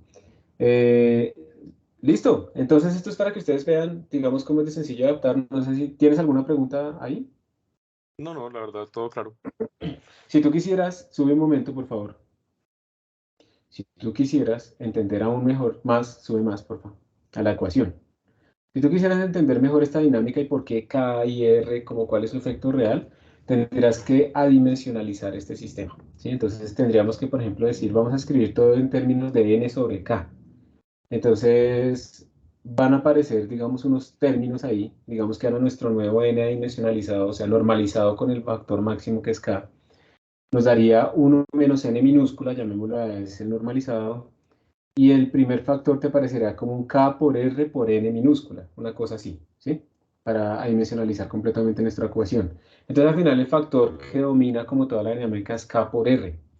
No solamente es K, no solamente es R. K domina el valor final, pero si yo ya normalizo, pues ya todo el mundo va a llegar hasta 1. Y así es que uno empieza a analizar bien estas ecuaciones. Aparecen esos factores adimensionalizados y esos son los que realmente dominan toda la dinámica. Y eso lo que quiere decir es que si hiciéramos la ecuación adimensionalizada, todas estas curvas que tenemos allá abajo van a estar dominadas por un solo parámetro. Y si hacemos combinaciones de K y R que den el mismo parámetro dimensional, esas curvas colapsan. Eso es lo que uno tiene que terminar de hacer también en este tipo de ecuaciones cuando las quiera analizar completamente de forma teórica y entender fundamentalmente qué está sucediendo. Bueno, Ok, de muy bien, muchas gracias. acuerdo. Voy a removerte de acá de la Wheel of Fortune, Wheel of Names, para que no vuelvas a salir. ¿Alguien tiene alguna otra pregunta? ¿U observación o lo que sea?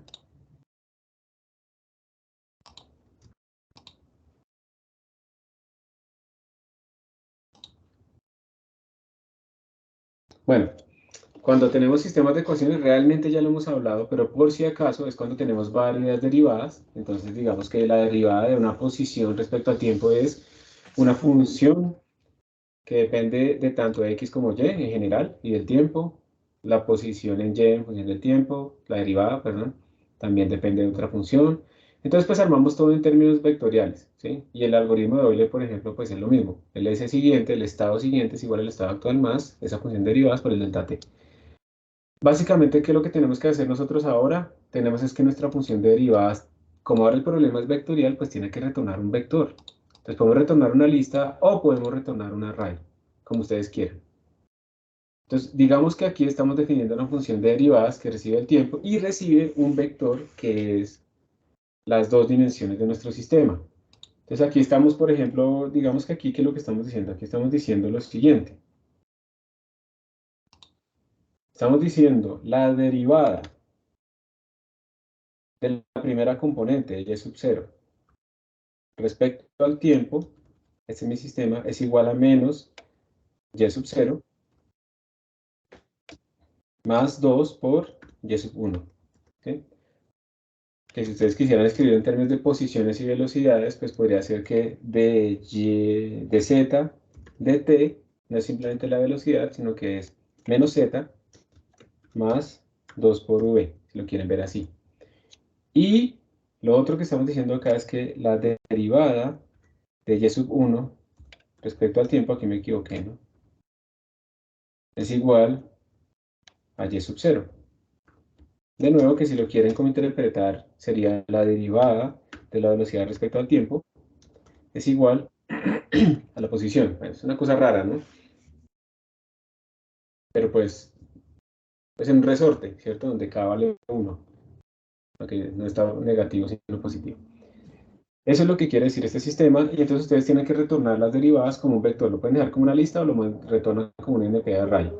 Y entonces, cuando ustedes llaman a esa función de derivadas, ustedes le tienen que mandar el tiempo y le tienen que mandar el vector, el x, y, o bueno, las componentes de este vector y. Y le va a retornar a ustedes pues, los dos valores. Entonces aquí yo estoy imprimiendo los dos valores. Creo que iba a haber una pregunta de alguien. ¿No? Listo. Entonces si yo ejecuto esto, pues aquí me van a salir las dos derivadas, ¿sí? Si ustedes reemplazan los valores 2 y 4 y calculan esto, pues les va a salir 6 y 2. ¿Ok? Entonces vamos a mirar un ejemplo aplicado acá. Este es un ejemplo que viene del libro de métodos numéricos de Chapra, que es un proyectil. Vamos a mover si un proyectil en el campo, digamos, gravitatorio. Entonces vamos a decir lo siguiente. Hay una fuerza que va hacia abajo, pero la fuerza va a depender de la altura, ¿sí? De la altura de nuestro proyectil. Tenemos aquí V es la velocidad, T es el tiempo, X es la altitud que se mide desde la superficie de la Tierra. Entonces este R, como estamos hablando del radio, digamos de la atracción gravitacional, pues este R va a ser el radio de la Tierra. Obviamente este X, a menos que sea alto, pues no va a tener mucha influencia, pero se va a notar que sí. Digamos que cuando el X es pequeño, pues tenemos que como que todo esto es constante, ¿no? Entonces aquí no está la masa explícitamente, pero todo esto es constante.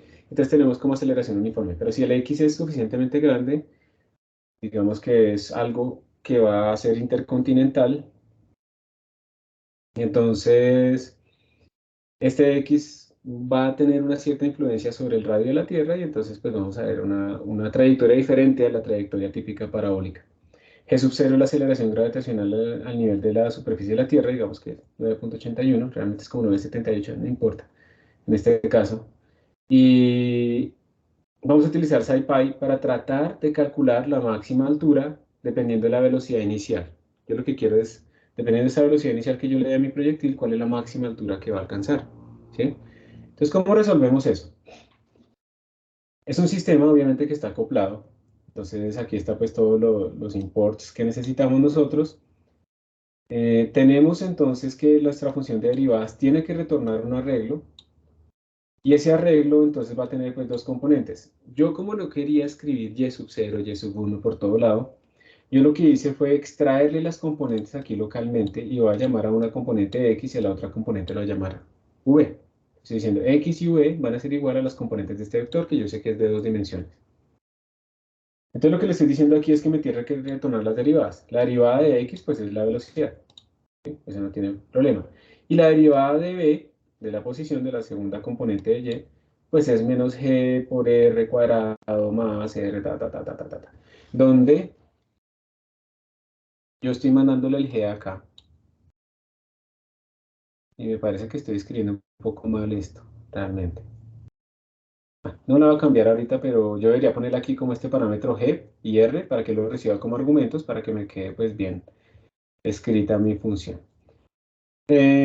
Listo, estoy retornándolo, ¿sí? También lo puedo escribir en términos de componentes, miren, V es Y sub 1 y X es Y sub 0, también lo puedo hacer así. Cualquiera de las dos, la que les guste más, da lo mismo.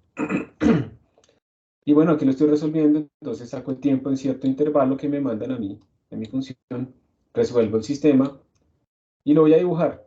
Aquí hasta este momento yo no estoy calculando que pare en la altura máxima ni nada de eso, simplemente lo voy a dibujar y esa función me va a retornar. A ver, díganme ustedes qué es sol.t-1. ¿Qué es eso? ¿El último valor del tiempo? Último valor del tiempo. Muy bien. Que debería ser t sub f, ¿cierto? Porque ese es el time span, el t-span que nosotros le dimos. Bueno. ¿Y qué es esto? El valor máximo de la solución. El valor máximo de la posición, que no quiere decir que estén al mismo tiempo los dos, ¿no? No tiene que decir nada de eso. Entonces lo voy a ejecutar. Aquí me salió un error. Creo que es con la G. Claro, la G no la conoce. Entonces, vengan, este código está mal, entonces lo voy a corregir. A ver, corrijámoslo entre todos. ¿Cuál es el error? Miren, vamos a leer acá, dice, G no está definido. Claramente él no sabe qué es G. Entonces, ¿qué deberíamos hacer para arreglar este problema? ¿Qué harían? Agregar en la función derivada G ¿Y qué más? y R. G y R, listo. ¿Con esto ya queda resuelto o falta algo? Falta poner los argumentos en el sol. Entonces aquí tenemos que ponerle args igual G, R. Esos son los argumentos extras. Muy bien. ¿Y algo más? Vamos a ver, listo. Muy bien, excelente. Entonces observen que aquí está nuestra evolución. Yo estoy haciendo una gráfica que tiene una fila y dos columnas en este caso.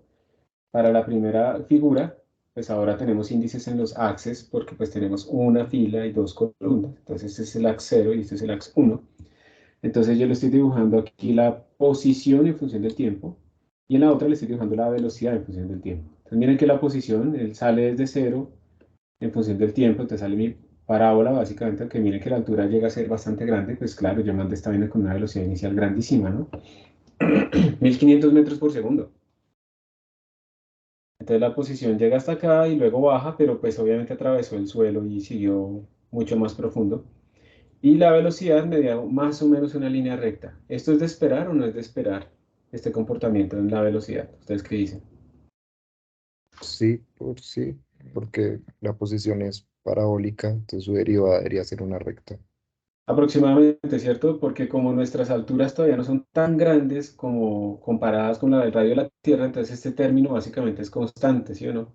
Y por lo tanto este término es básicamente constante, entonces la aceleración es básicamente constante, y entonces en el movimiento uniformemente acelerado pues vamos a tener la posición parabólica, la velocidad una línea recta, cuya pendiente pues debería ser básicamente menos g.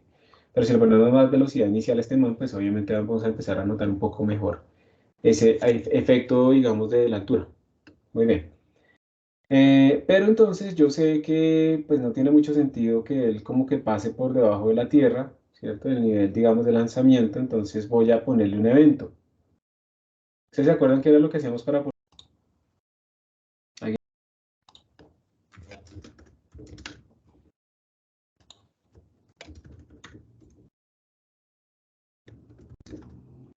¿Alguien lo recuerda? Si no estoy mal, Colocarle, era poner events igual al evento que se quisiera. O sea, hay que definir una función y hay que activarle los eventos, ¿cierto? Entonces miren que vamos a definir una función acá que se llama hitGround. Y recuerden que lo que uno busca es cuando eso valga 0. Entonces yo voy a hacer, pues yo voy a seguir el ejemplo que pusieron ahí y yo le voy a poner que retorne la posición. Entonces lo que quiero es que cuando esta posición valga 0, ¿cierto? Eso es lo que vamos a hacer. Pero además le voy a activar el terminal igual true. Esto quiere decir que ahí para la evolución. No quiero que siga, sino que ahí pare. Y también esta dirección ¿para qué era? La dirección era para que supiera que va bajando, no que vaya subiendo. Porque nosotros arrancamos en y igual 0, ¿cierto? Entonces no evolucionaría. Ya vamos a comentar esto a ver si lo detecta y para ahí y no hace nada.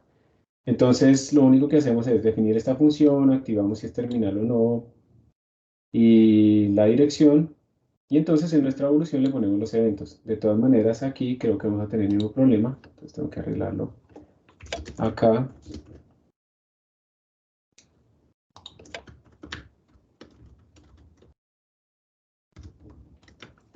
G,R, ustedes también tendrán que hacerlo, ¿cierto? Ese arreglo. Voy a arreglarlo yo también aquí. ¿Esto por qué lo estoy haciendo así y por qué yo no defino variables globales? A ver, les voy a preguntar a ustedes eso. Una forma sencilla de haber arreglado ese problema era pues yo haber definido aquí G y R, ¿sí o no? G igual a no sé qué y R igual a no sé qué. ¿Por qué no hice eso? ¿Por qué los pongo como argumentos? ¿Qué creen ustedes? Porque me complica. ¿Qué dicen?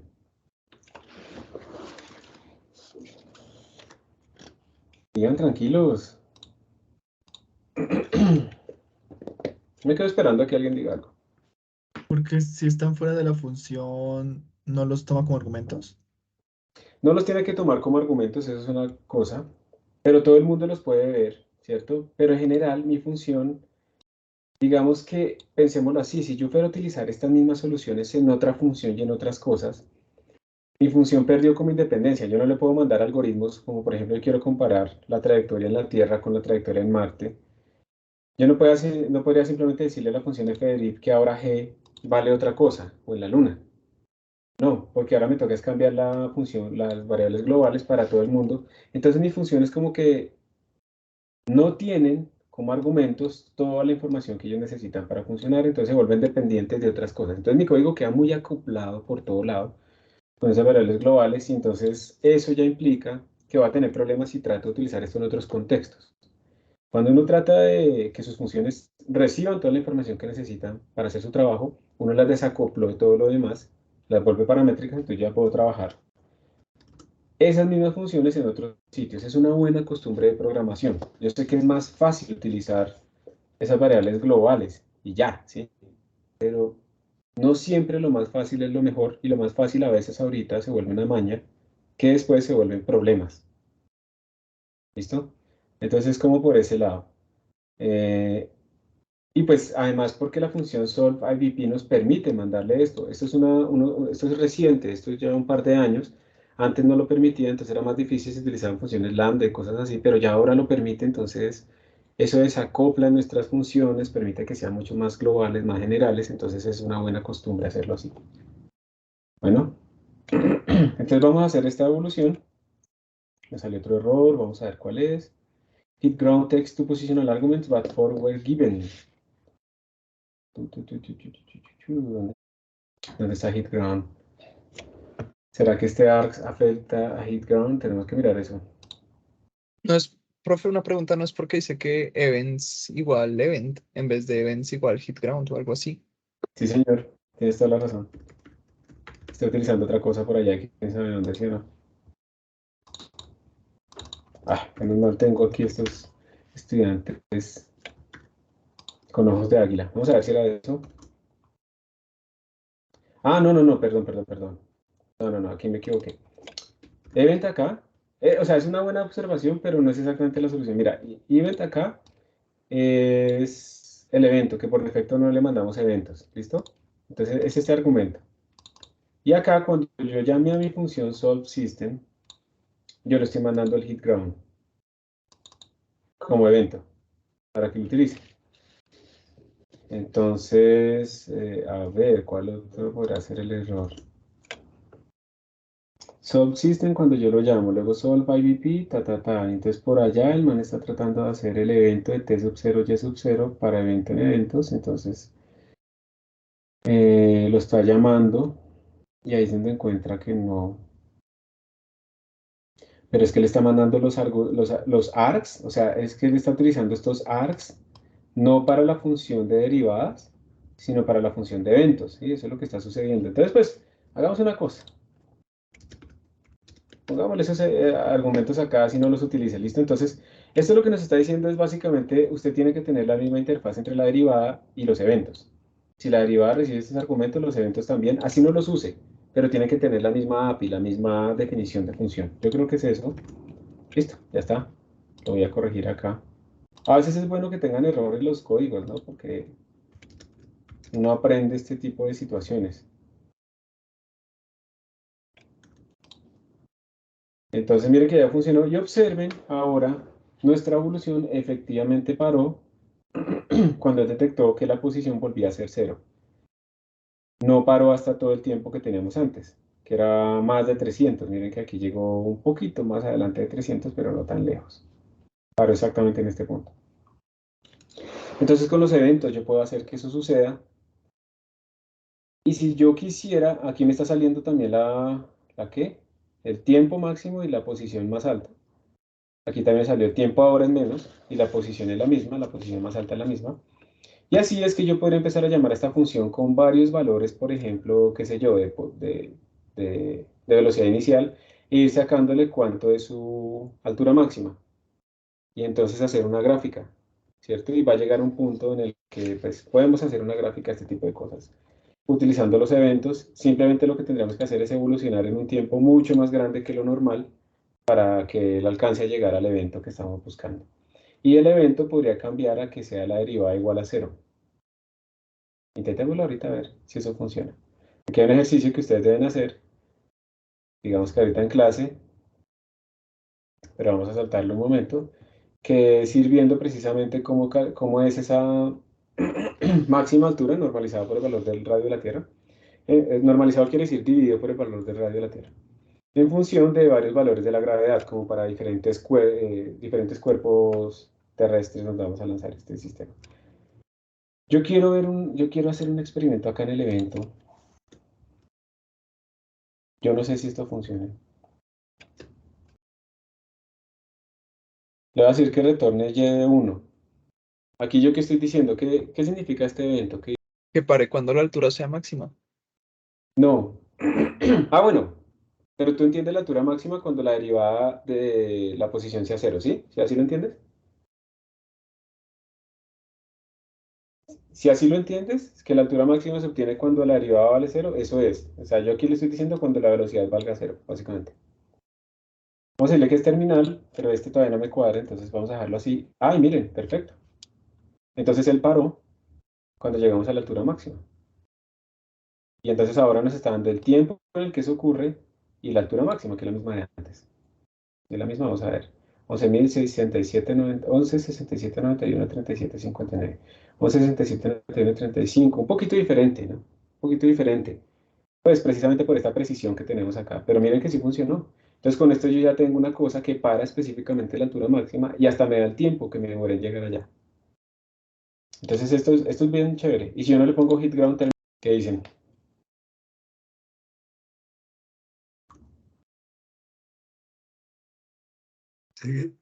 Seguirá derecho como en ese, ¿cierto? Sigue derecho, o sea, él guarda la información porque hay un arreglo que él nos retorna de los eventos, ¿acuerdas el tiempo de eventos? Y no sé qué, aquí está en el manual.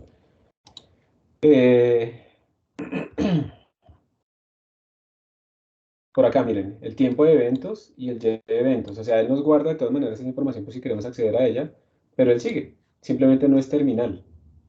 Entonces él simplemente sigue, pero nos guarda esa información. Esos son casos en los que no queremos que termine, pero queremos que nos guarde esa información. Entonces, bueno, listo esto, listo esto. Es muy potente, o sea, este tipo de cosas es muy potente. Aquí hay otro efecto en el que, digamos, está cayendo un paracaidista, pero está sujeto también ¿a una qué? A una fuerza viscosa lineal que se opone, pues, a su caída libre. Obviamente, el paracaídas, digamos, aunque el paracaídas en el primer rango es como cuadrática esta vaina, pero lo vamos a dejar así. Cuando uno modela este sistema, uno le da que la velocidad final depende de esta manera. Digamos que eso es como una gota de agua. Piensa que está cayendo la gota de agua, entonces está cayendo por gravedad, pero tiene también un arrastre por el aire hacia arriba. Entonces las gotas de agua o el granizo o lo que sea llegan al final a una velocidad terminal. Y esa velocidad terminal pues es este valor. Entonces la idea es resolver ese mismo sistema y encontrar precisamente este comportamiento. Entonces lo que yo quiero es encontrar la velocidad terminal. ¿Sí? Yo quiero encontrar la velocidad terminal en función de b. Y pues eso es lo grafico y me tiene que dar pues una cosa así que decrece. Entonces el ejercicio pues es también hacerlo, pues obviamente no tenemos tiempo. Ya vamos a parar. Y lo que sigue después es empezar a hablar algo de algo que se llama el espacio de fase en las ecuaciones diferenciales, que es algo que a partir de un sistema como este bidimensional nos permite estudiar el comportamiento de las soluciones sin resolver el sistema. Esto yo creo que todos ustedes lo saben, yo creo que todos vieron esto en ecuaciones diferenciales, independiente si son de ingeniería o si son de física o lo que sea, si vieron un curso de ecuaciones diferenciales, yo creo que vieron el sistema el espacio de fase, entonces vamos a ver cómo pintarlo, cómo resolverlo, cómo representarlo, si eso es lo que vamos a ver. Y después vamos a hablar un poquito de estabilización lineal. Y ya con eso terminamos como este estudio de ecuaciones diferenciales. Bueno, yo creo que terminamos acá. ¿Alguna pregunta, duda? No hay nada. Sí, ¿no? Gracias, profe. Listo, con gusto. Que esté muy bien. Entonces, un feliz fin de semana. Estén pendientes del módulo. Ah, una cosa. A nosotros nos han dicho hasta ahora oficialmente que la próxima semana hay clases hasta el miércoles al mediodía. Entonces, nosotros el lunes sí tenemos clase. Si a nosotros nos dice el departamento ahorita oficialmente que no hay clase o algo así, entonces no haremos clase el lunes. Pero por ahora sí hay clase el lunes. ¿Entendido? De acuerdo. Listo. Entonces por ahora nos vemos el lunes. Ah, profe, una cosa. Es que en la tarea dejada en el Moodle, para la evaluación, en la parte del código solamente hay hasta 4. O sea, no es como la anterior rúbrica que habían como 5 opciones. Voy a revisar si lo hice mal y me faltó. Gracias. Ya lo reviso Ok. ahorita también. Vale. Gracias. ¿Listo? Que esté muy bien. Profe, a mí me Sí. llegó, profe, ¿me escuchas? Sí.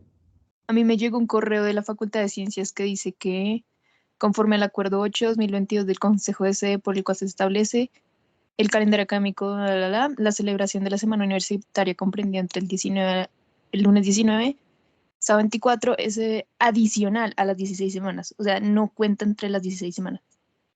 Entonces acá abajo dice, no se desarrollarán actividades académicas durante esta semana. Bueno, si a mí me llegó, yo les hago el anuncio por Teams. Si a mí me llegó y digamos que es vinculante, sí, de una. Lo que les digo, yo les mando el anuncio por Teams, porque es que uno puede decir, vamos a reponerla del lunes festivo que no hicimos, alguna vez así, sí.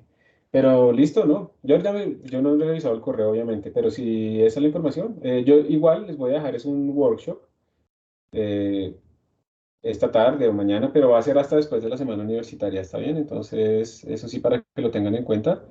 Pero si eso dicen, perfecto, entonces no habría clase. Pero déjame, yo les mando entonces un anuncio oficial para que, como ya algunos se salieron y yo les había dicho eso, entonces para que todo quede oficial para todos. ¿Está bien? Pero gracias por avisarme, voy a revisar mi correo entonces, Listo, profe. porque es que yo Listo, de tengo una. el postmaster como escribe tanto, yo lo tengo en un label ahí filtrado para que todo se marque como leído y no me aparezca en el inbox, entonces voy a leerlo. O ¿me podrías hacer un favor? ¿Me lo Tranqui, podrías profe, no te preocupes. reenviar a mi correo? Listo, yo te lo reenvío. Dale. Gracias. Listo. Bueno, chao. Que esté muy bien.